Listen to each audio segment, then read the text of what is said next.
Bien, la clase que vamos a ver este día son los fármacos antiprotozoarios.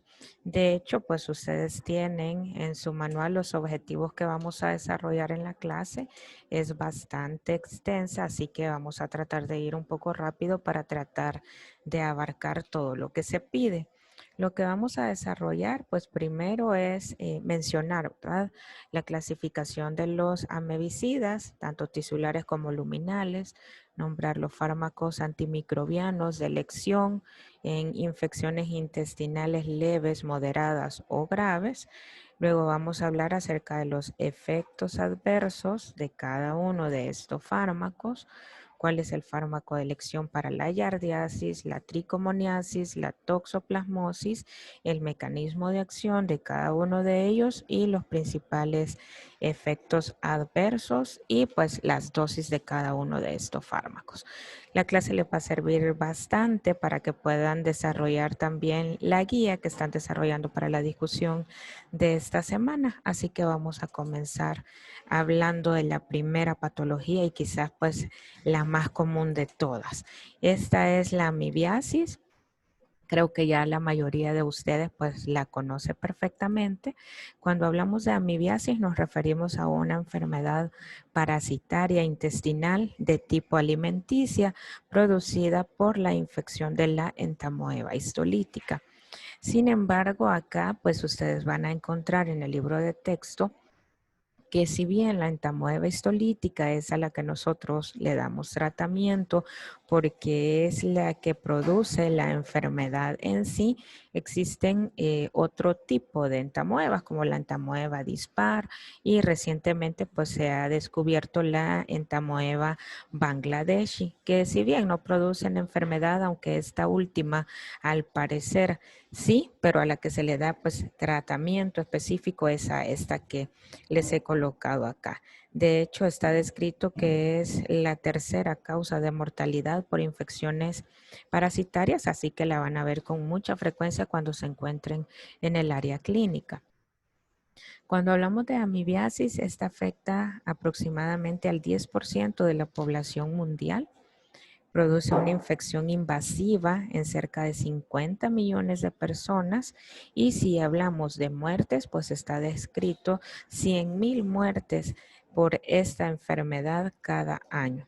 Se presenta con más frecuencia en las personas que viven en condiciones de pobreza, hacinamiento y zonas insalubres, según lo que describe la bibliografía. Sin embargo, acá pues mencionarle, ¿verdad?, que no es únicamente en personas que vivan en condiciones de pobreza. De hecho, todos estamos expuestos a poder adquirir en cualquier momento este tipo de parásitos por el tipo de alimentación, ¿verdad? Si nosotros consumimos alimentos fuera de la casa que no sabemos cómo están preparados, pues obviamente todos estamos expuestos, no por el simple hecho pues de estar en zonas de pobreza o hacinamiento.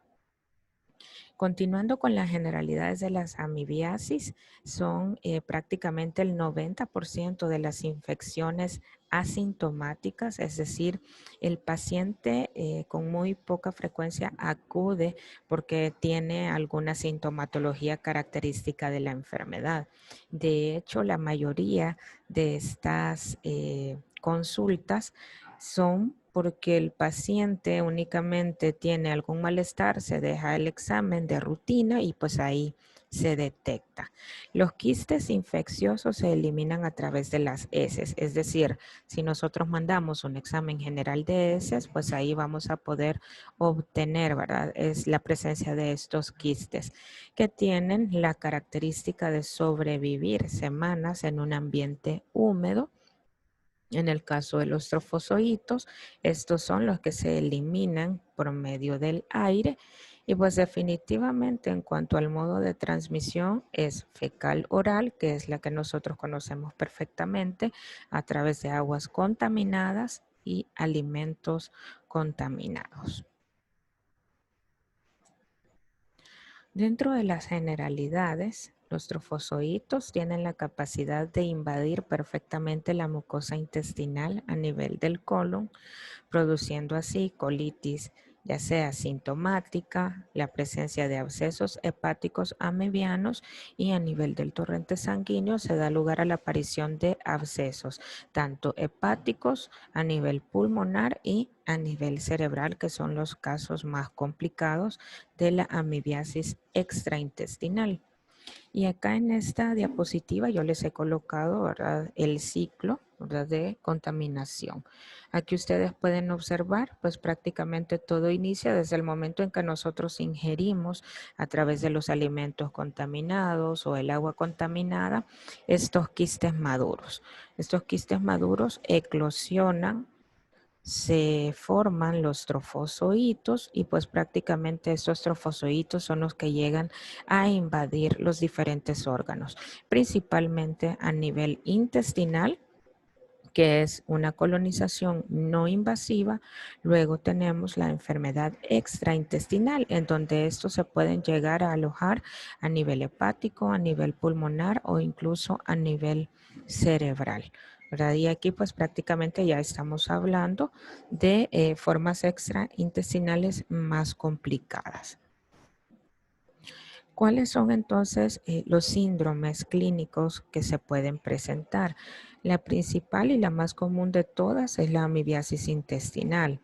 Luego tenemos cuadros como el caso de la colitis y la diarrea sanguinolenta, o también conocida como disentería amibiana, la gastroenteritis amibiana, y ya extraintestinal, pues tenemos el absceso hepático amibiano. Bien, ahora que ya pues nos queda un poco claro todo lo que corresponde a la enfermedad, vamos a entrar de lleno a describir el tratamiento. El principal objetivo para iniciar el tratamiento pues es la eliminación del agente etiológico infeccioso, que ya dijimos anteriormente que es la entamoeba histolítica. Aún si el paciente es asintomático, siempre tenemos que dar el tratamiento, aunque el paciente les manifieste que no tiene ninguna sintomatología, pero si a través de un examen general de ese se comprueba la presencia de quistes, pues es entonces obligatorio iniciar el tratamiento.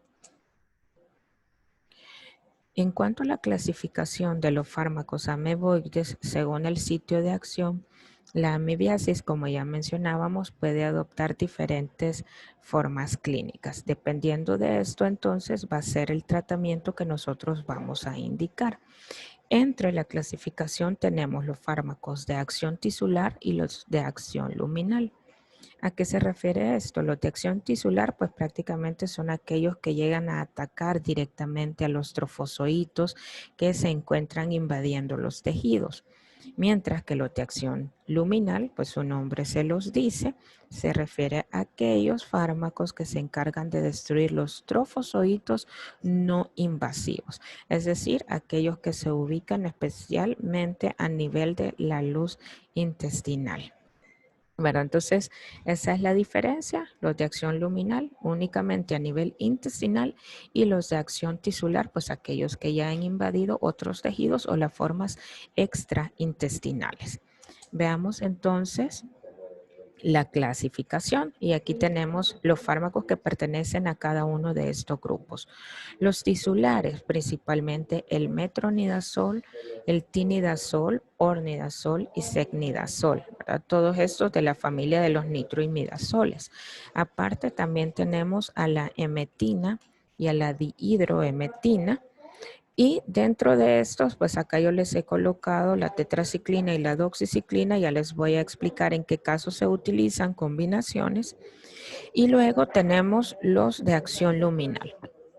Dentro de los de acción luminal tenemos a la paramomicina, tenemos a la dicloroacetamida, el furoato de diloxanida, que son prácticamente los más utilizados, el yodoquinol y el clioquinol.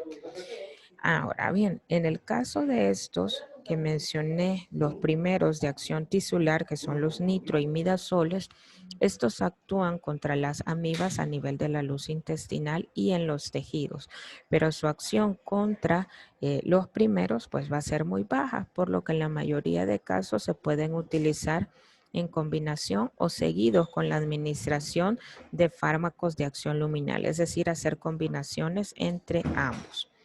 Y estas que les mencioné acá, la tetraciclina y la doxiciclina, se utilizan en combinación con otros amebicidas para infecciones sobreagregadas. Es decir, aparte de que el paciente en el examen general de ese se le reporte la presencia de quistes o la presencia, ¿verdad?, de amibas, pues si tiene alguna infección sobreagregada, podemos utilizar estos antibióticos para cubrir ambas. Y en este cuadrito, ¿verdad?, les he colocado los fármacos. Primero tenemos el yodoquinol. La dosis del yodoquinol pues viene en presentaciones de 650 miligramos y se administra 3 veces al día durante 20 días. Para el caso de la paramomicina son 500 miligramos 3 veces al día durante 10 días y esta viene en presentaciones de 250 miligramos. El metronidazol viene en presentación de tabletas de 500 miligramos y se administran 750 miligramos 3 veces al día por vía oral o por la vía intravenosa durante 5 a 10 días. La nitazoxanida son 500 miligramos 2 veces al día por 3 días, ¿verdad? O 7.5 miligramos por kilo 2 veces al día por 3 días. Estos dos, el metronidazol y la nitazoxanida, las dosis que les he colocado aquí son para el manejo de la colitis amebiana o la que yo les había descrito anteriormente como diarrea sanguinolenta o disentería amebiana. En el caso del yodoquinol y la paramomicina se utiliza para cuadros de amibiasis asintomática, es decir, aquellos pacientes que acuden a la consulta no porque tengan algún malestar, sino porque en el examen general de rutina, ¿verdad?, se ha encontrado la presencia de quistes. Y por último, tenemos el secnidazol, que es para gastroenteritis amebiana. Y aquí, pues, la ventaja es que el secnidazol se administra en dosis única. Los comprimidos son de 500 miligramos. Viene exactamente la caja con los 4 comprimidos y se administran 2 gramos. Dosis única.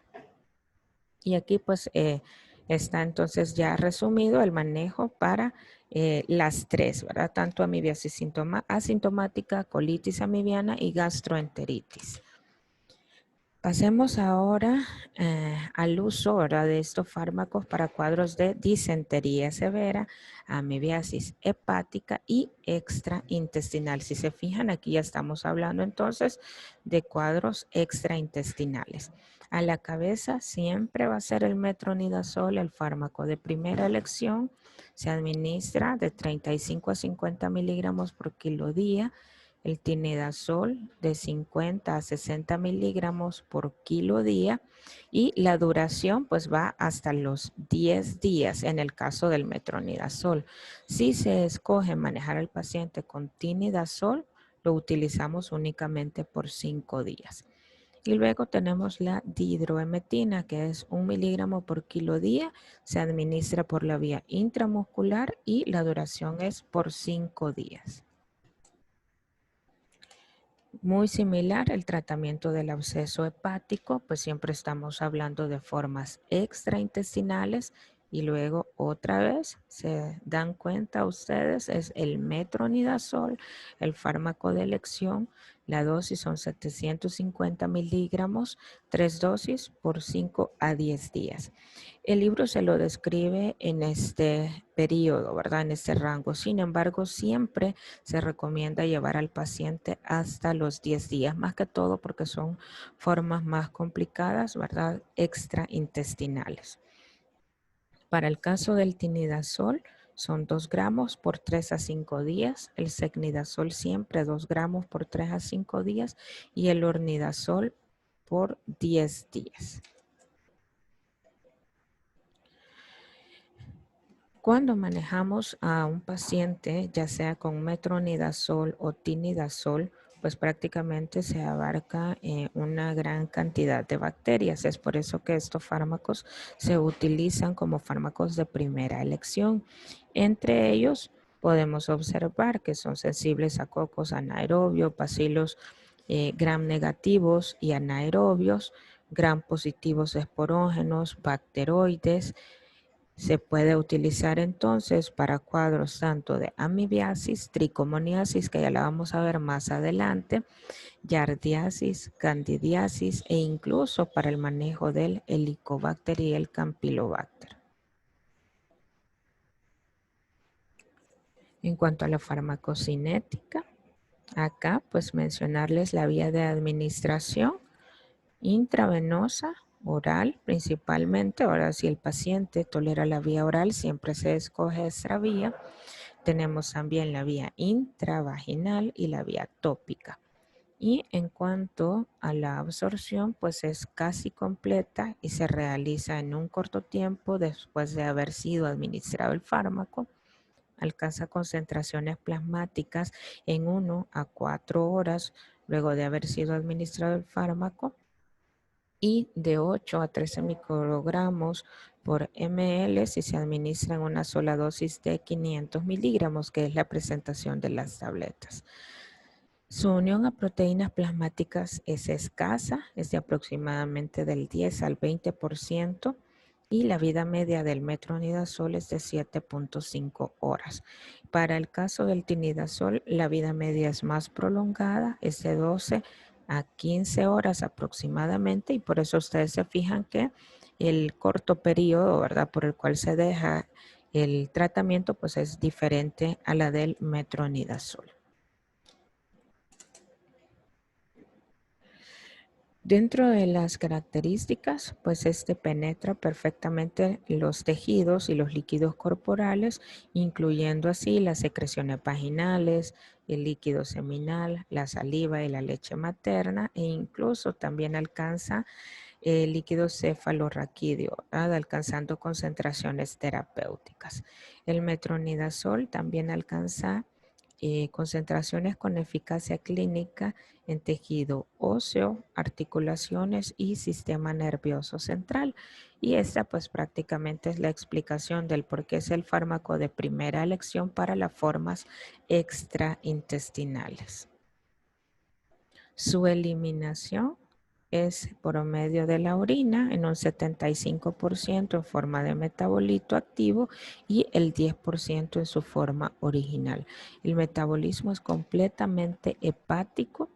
Los metabolitos principales, pues el primer metabolito tiene una semivida que es un poco más larga, que va hasta las 12 horas y contiene cerca del 50% de la actividad antitricomónica del metronidazol. Las indicaciones y las dosis, pues ya prácticamente las habíamos mencionado. Estas, el cuadrito resumen, no se los voy a repetir para que podamos avanzar con las demás, pero pues prácticamente, ¿verdad? La que habíamos mencionado, cuadros de colitis amibiana y absceso amibiano, adultos de 500 a 750 miligramos, se administra cada 8 horas o 3 veces al día y principalmente, ¿verdad?, llevarlo hasta 10 días el tratamiento. Ya después vamos a ver para yardiasis y tricomoniasis.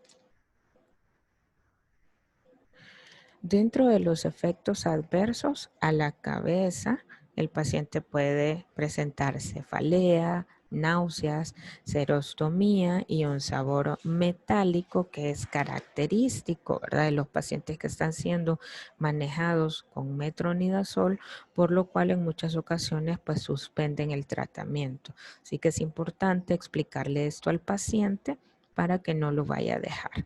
Aparte, pues también se presenta el cuadro de la lengua saburral, glositis y estomatitis que ocurre durante el tratamiento y que puede asociarse a una exacerbación de candidiasis. Existen cuadros en el cual los pacientes pueden presentar algunos efectos neurotóxicos, aunque son muy poco frecuentes, como mareos, vértigo, encefalopatía, convulsiones, incoordinación y ataxia. Y dentro de las interacciones farmacológicas, puedes tener cuidado, ¿verdad?, cuando el paciente esté siendo manejado con warfarina, fenobarbital, prednisona, rifampicina y posiblemente etanol. De hecho, en todos los fármacos antiprotozoarios es importante mencionarle al paciente que no debe consumir alcohol mientras esté con la administración de estos fármacos. Pasamos al siguiente fármaco. Eso era únicamente el metronidazol o el tinidazol, ¿verdad? Dentro del grupo de los nitroimidazoles. Y ahora pasamos ya al furoato de diloxanida. Este es un fármaco derivado de la dicloroacetamida. Es también un fármaco eficaz para manejar la amibiasis intestinal asintomática en la que se destruye completamente al parásito. Dentro de la farmacocinética, pues esta prácticamente se absorbe completamente a nivel del intestino y acá se desdobla en diloxanida y ácido furoico. Su absorción es aproximadamente un 90% y se conjuga para formar glucurónido, el cual es excretado en la orina. En cuanto al mecanismo de acción, pues no existe mucha información, se desconoce el mecanismo de acción de este fármaco y dentro de las contraindicaciones a la cabeza, pues el primer trimestre del embarazo o que la madre se encuentre dando lactancia materna en ese momento. Efectos adversos, más que todo son los gastrointestinales, flatulencias, prurito, urticaria y dolor abdominal. Y pues con las interacciones farmacológicas tampoco hay mucha información al respecto, no se han descrito interacciones farmacológicas hasta el momento. Y acá les he colocado la dosis. Se administra 500 miligramos cada 8 horas o 3 veces al día y pues son 10 días de tratamiento. Siguiente fármaco es el yodoquinol. El yodoquinol o diyodo hidroxiquina es una 8-hidroxiquinolina halógena que constituye un amebicida luminal, ¿verdad? Si se recuerdan del cuadrito que pusimos al inicio, que es eficaz y que suele utilizarse con metronidazol para tratar las infecciones amebianas. Es decir, en este caso el yodoquinol sí se puede utilizar en combinación para el manejo de cuadros de amebiasis.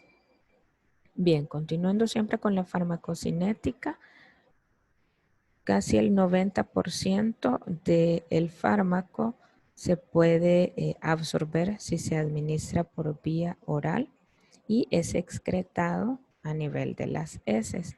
El mecanismo de acción pues es eficaz contra los microorganismos que se encuentran presentes en la luz intestinal, pero no contra los trofozoitos que se encuentran en la pared intestinal o si se trata ya de tejidos extraintestinales.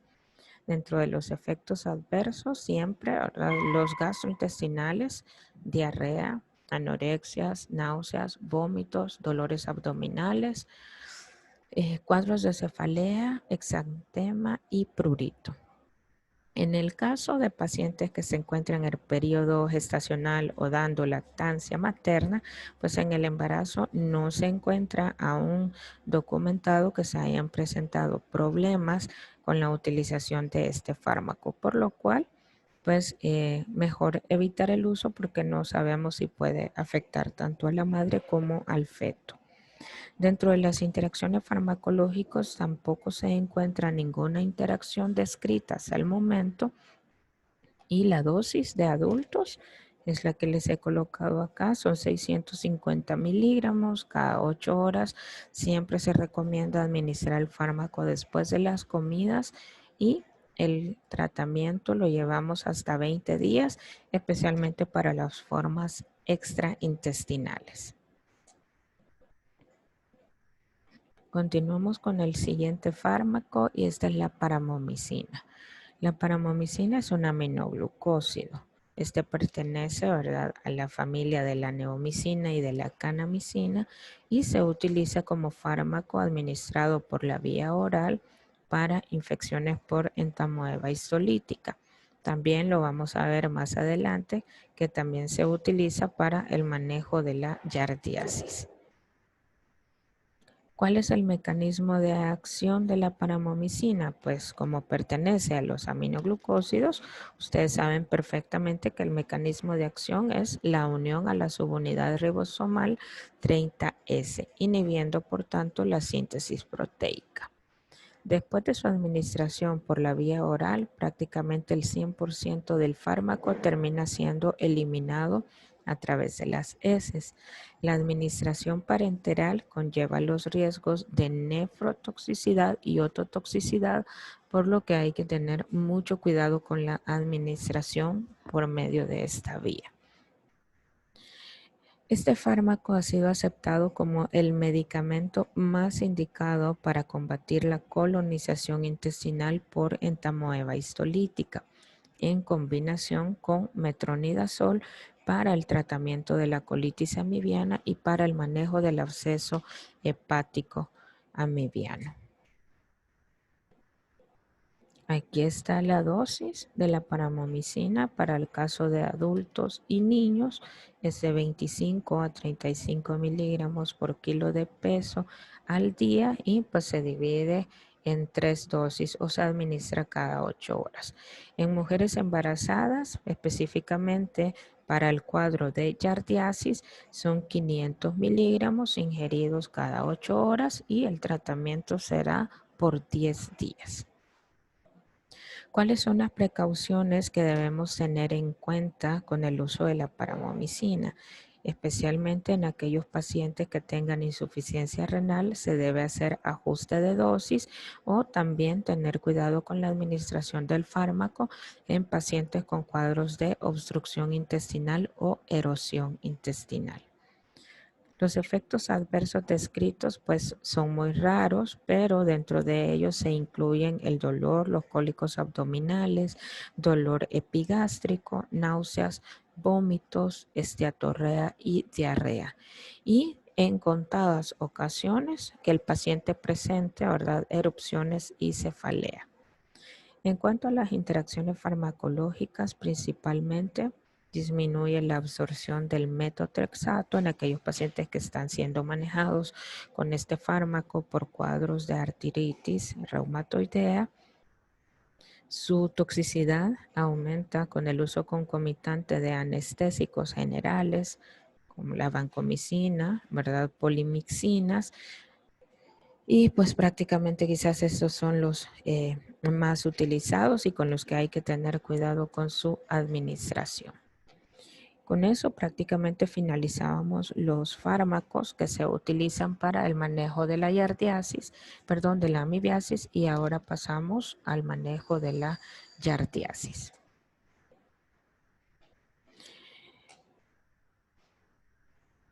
En el caso de la yardiasis, al igual que la amibiasis, ustedes conocen perfectamente que es una enfermedad causada por un protozoo flagelado, que en este caso es la Yardia lamblia.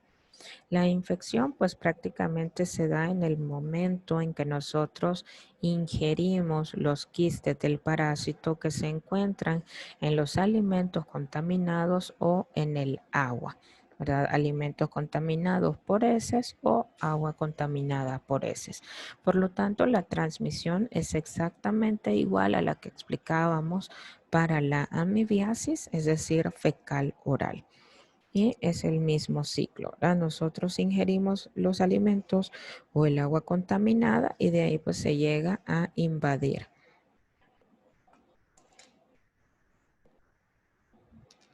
En la infección por Yardia lamblia pues tenemos 3 síndromes. El primero de ellos es un estado de portador asintomático, que es el más frecuente, al igual que para los cuadros de amibiasis. Luego tenemos cuadros de diarrea aguda, la cual tiene la característica de ceder por sí sola, por lo que la mayoría de los pacientes no consultan. Y la última, que ya son los cuadros de diarrea crónica. Esta es la que principalmente hace que el paciente acuda a la consulta y se termine pues detectando o identificando la presencia de los quistes o de los trofozoitos, ya sea en muestras de heces a través de un examen general o en el caso de los trofozoitos, sí lo hacemos a través del contenido duodenal. En la mayoría de casos, pues el que más se utiliza es la detección a través del general de heces. Las manifestaciones clínicas principales de la yardiasis son diarrea, dolor abdominal, flatulencia, pirosis, borborismos, náuseas y vómitos. Si se fija en el cuadro, pues es un cuadro muy similar al de la amibiasis, por lo que la única forma en la cual ustedes van a estar seguros de cuál es el parásito para darle el tratamiento es a través de un examen en donde ya ustedes puedan aislar, ¿verdad?, el protozoo específico. Veamos ahora el tratamiento de elección. Aquí ustedes se van a dar cuenta que vamos a utilizar prácticamente los mismos fármacos. Siempre es el metronidazol, el fármaco de elección, por lo que ya no voy a repetirles ni los efectos adversos, ¿verdad? Porque ya son los mismos que vimos anteriormente, pero sí me interesan las dosis. En el caso de la yardiasis, el metronidazol lo vamos a administrar de 15 a 20 miligramos por kilo día en 2 a 3 dosis y lo vamos a llevar por 7 días. Si es tinidazol, siempre es una dosis única y son 60 miligramos por kilo dosis. Este fármaco sí no lo habíamos visto en el caso de la amibiasis, ¿verdad? Sí se utiliza para el manejo de yardiasis y es la quinacrina. La quinacrina casi no se utiliza, pues tiene sus efectos adversos. Sin embargo, pues la administración va de 6 a 7 miligramos por kilo día y se lleva hasta 5 días el tratamiento. ¿Por qué es que no se utiliza o se ha dejado de utilizar? Pues principalmente uno de los efectos adversos es la ictericia o el color, el tinte amarillento a nivel de las mucosas.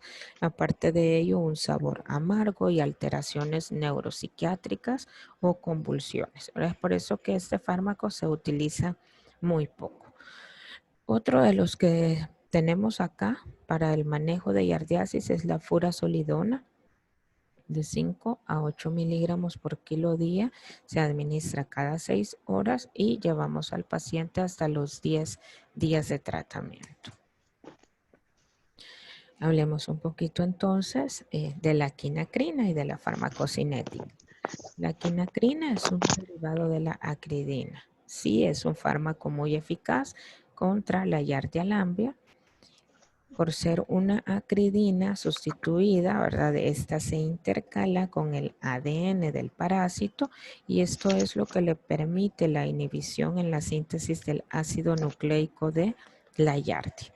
La quinacrina inhibe la oxidasa NADH, que es la misma enzima que activa a la furazolidona. Por vía oral, pues se administra y se absorbe rápidamente, tiene la capacidad de distribuirse por todos los tejidos y debido a su acumulación, pues no se metaboliza. La eliminación es prolongada, tiene una semivida de 4 días y su excreción renal es de aproximadamente un 11%. Dentro de los efectos adversos, ya habíamos mencionado, ¿verdad?, la ictericia o la coloración amarilla de la piel y de las mucosas, algunas alteraciones gastrointestinales a nivel del sistema nervioso central. Los pacientes pueden presentar psicosis tóxica y una reacción de tipo antabús, más que todo en aquellos pacientes que están consumiendo alcohol durante el tratamiento, por lo que hay que recomendar, al igual que para los fármacos para la amibiasis, no ingerir alcohol mientras se esté medicando. ¿Cuáles son las contraindicaciones y la dosis? Pues está contraindicada en el embarazo, pertenece a un fármaco de categoría C y también puede presentarse, ¿verdad?, en pacientes que tengan cuadros de psoriasis, que esta pues se exacerbe con el uso del fármaco. ¿Cuáles son las interacciones farmacológicas? Inhibe el metabolismo de la primaquina y tiene una reacción de tipo antabús con el etanol, que ya lo habíamos mencionado. La dosis, 100 miligramos 3 veces al día durante 5 a 7 días. Pasamos al siguiente fármaco para el manejo de yardiasis y esta es la furazolidona.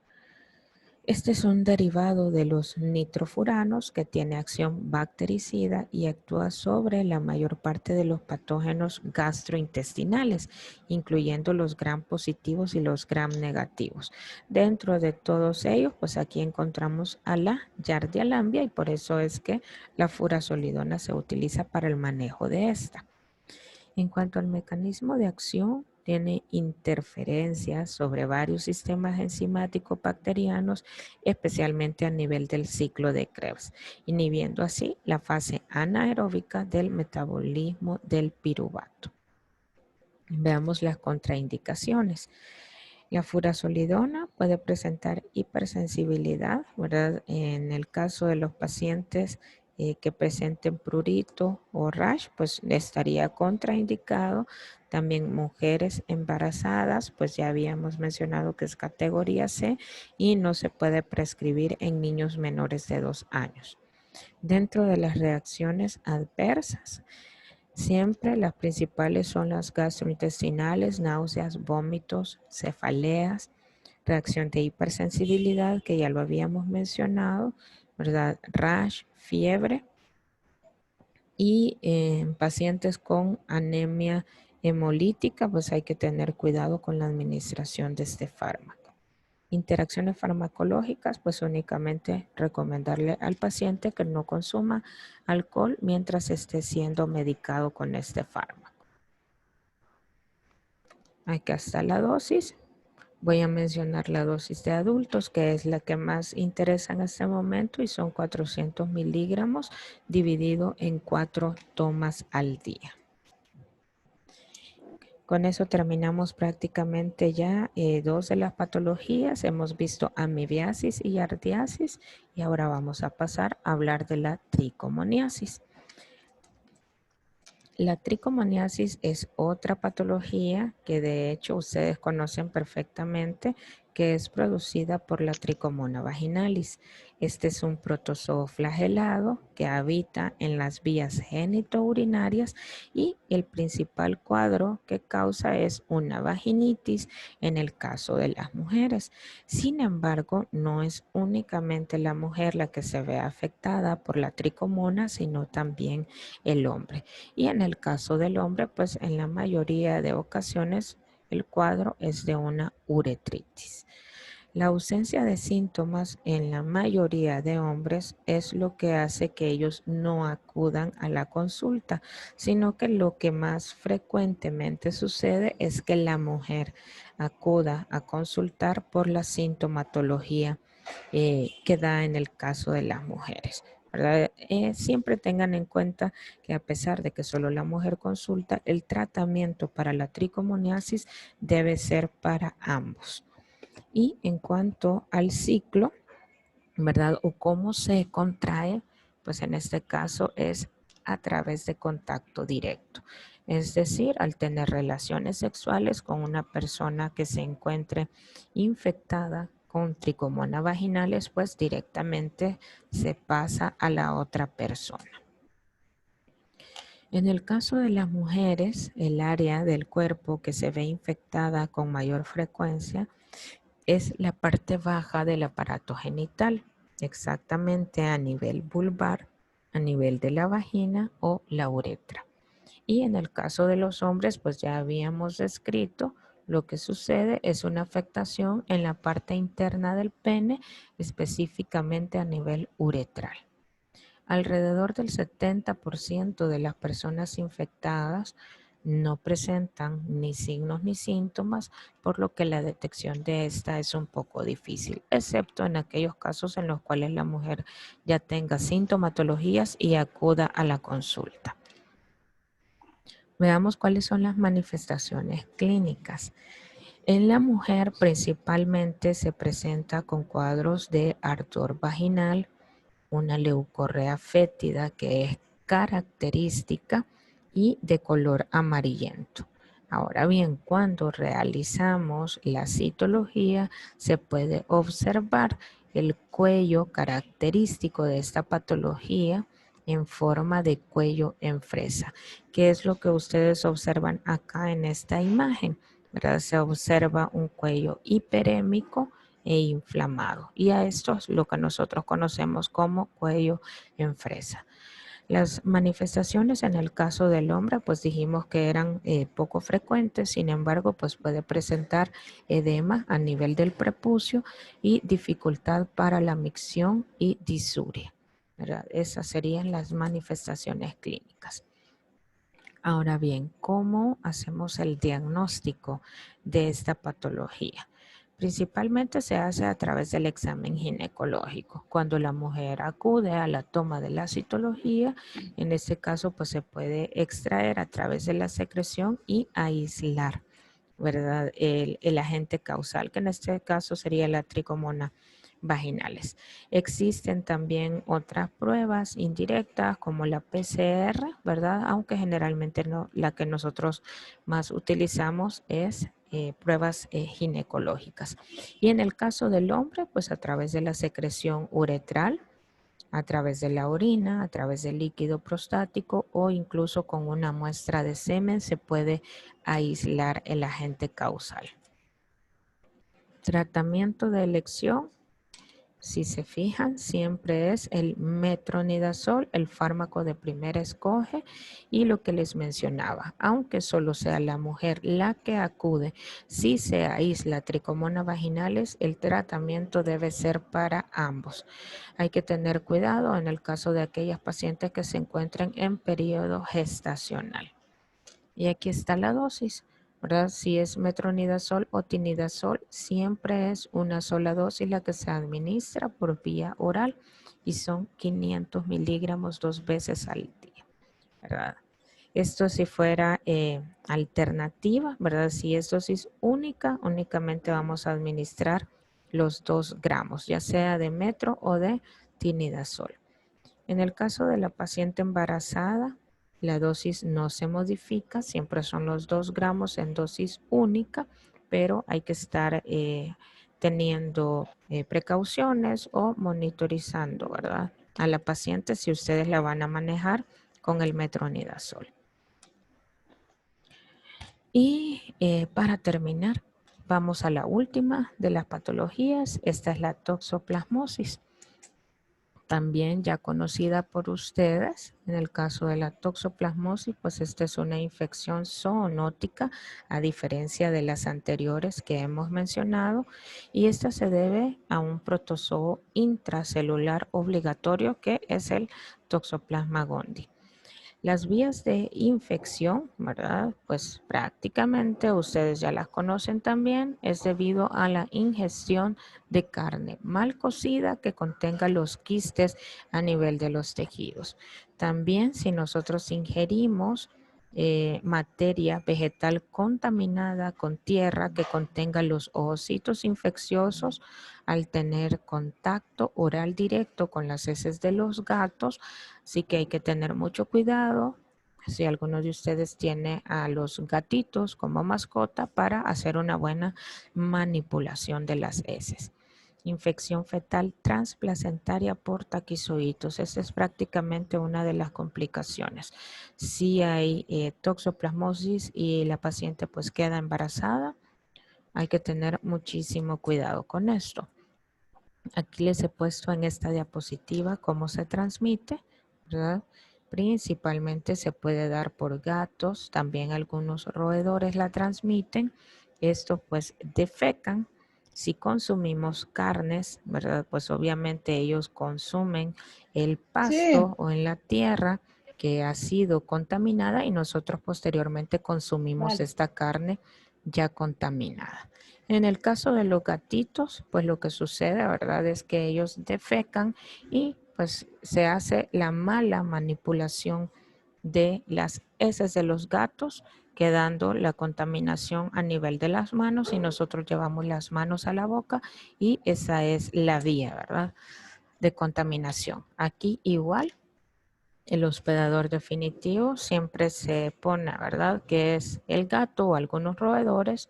Si defecan, ¿verdad? Si se consume la carne que ellos han consumido previamente y nosotros la consumimos y está contaminada, pues de esa forma se da la contaminación. ¿Cuáles serían los síntomas? Los síntomas de la toxoplasmosis son inflamación de los ganglios linfáticos en cabeza y cuello, dolores de cabeza o cefaleas, enfermedad leve con fiebre semejante a la mononucleosis, cuadros de dolores musculares, dolor de garganta, síntomas en personas inmunodeprimidas que van desde una leve confusión, fiebre, cefalea, inflamación de la retina que ocasiona visión borrosa y eso es muy característico, convulsiones, encefalitis y en los casos de toxoplasmosis congénita, pues el cuadro principal es la corioretinitis. Y aquí pues en esta diapositiva ustedes pueden observar, ¿verdad?, que prácticamente el feto puede contraer la toxoplasmosis a través de la comunicación placentaria con la madre infectada. Es decir, que la madre puede haber adquirido la contaminación por mala manipulación de las heces de los gatos o ya sea por la ingesta de carne contaminada. Una vez que la madre esté infectada, pues a través de la placenta pasa la enfermedad al feto. Y aquí podemos ver las consecuencias en el caso de los fetos, ¿verdad? La corioretinitis, dijimos que era el cuadro más común, sin embargo, pues la mayoría de estos terminan siendo abortos, ¿verdad? Así que hay que tener muchísimo cuidado con la manipulación de las heces o tener cuidado al consumir carnes. Si se llegase a detectar la infección en el feto, ¿qué se hace? Pues si hay tratamiento y lo que se hace es administrar a la madre la combinación de pirimetamina con sulfadacina. Solo se administra después de las primeras 12 a 14 semanas de gestación. Es decir, antes de este periodo no podemos administrarlo. Y también se administra al neonato en el periodo postnatal. Una vez que la madre ha dado a luz al bebé, pues queda prácticamente un año en tratamiento recién nacido. La pirimetamina con la sulfadiazina es un inhibidor del ácido fólico que se utiliza en infecciones por Plasmodium y toxoplasma y el mecanismo de acción pues es actuando en la inhibición selectiva de la enzima dihidrofolato reductasa del Plasmodium y del toxoplasma, afectando así su división nuclear durante la formación de los esquizontes. En cuanto a la absorción, se absorbe por vía oral de forma lenta pero completa, alcanzando valores máximos de 4 a 6 horas. Su distribución se liga a proteínas plasmáticas en un 87% y se acumula predominantemente a nivel de los riñones, pulmones, hígado y vaso. Para el caso de la sulfadoxina, pues es en un 90%.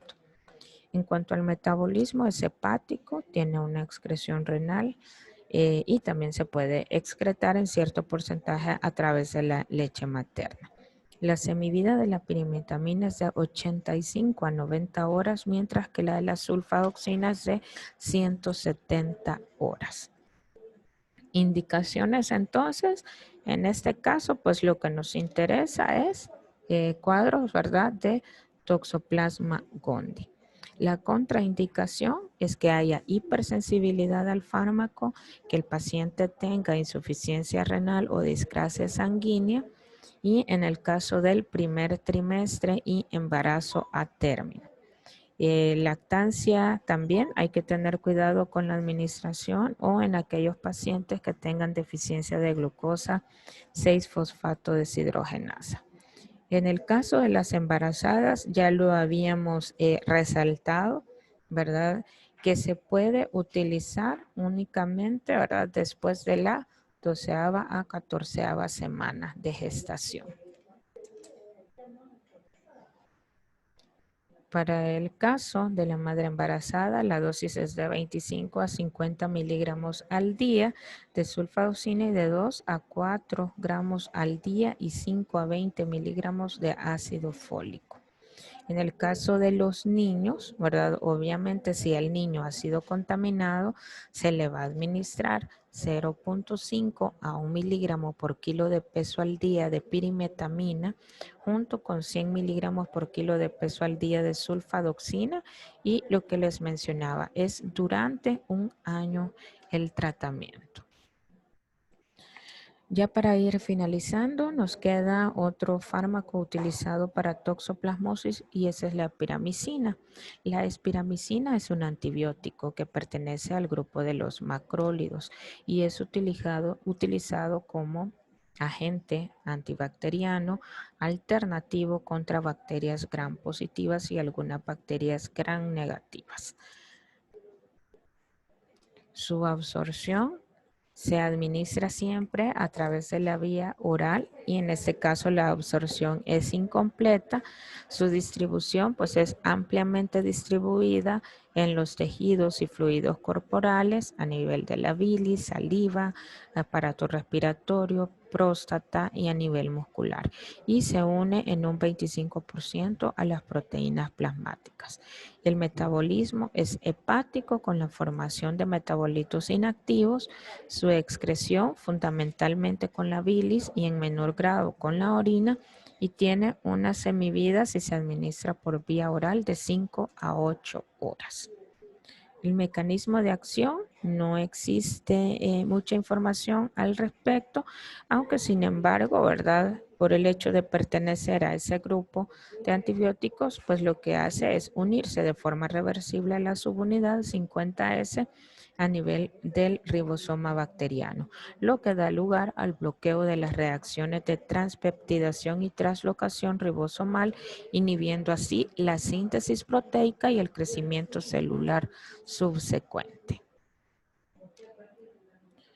¿Cuáles serían las indicaciones? Pues en este caso lo que nos interesa, ¿verdad? Más que todo cuadros de toxoplasmosis, sin embargo se puede utilizar para otras infecciones a nivel de tejidos blandos, a nivel de faringe, ¿verdad? O incluso cuadros de gonorrea. ¿Cuáles serían las contraindicaciones? Hipersensibilidad al medicamento o que haya alguna alergia a los macrólidos. En el caso de las mujeres embarazadas, no existen estudios clínicos adecuados y bien controlados en humanos, y dentro de los efectos adversos, principalmente los digestivos. Para cuadros de infecciones graves se administra la dosis en adultos de 3 a 4 gramos al día y en embarazada de 2 a 4 gramos al día por vía oral en 2 a 4 dosis al día durante 2 semanas, seguida de 2 a 4 semanas de descanso, y luego se repite el tratamiento durante ciclos de 2 semanas hasta el momento del parto. Bien, con eso pues prácticamente finalizamos.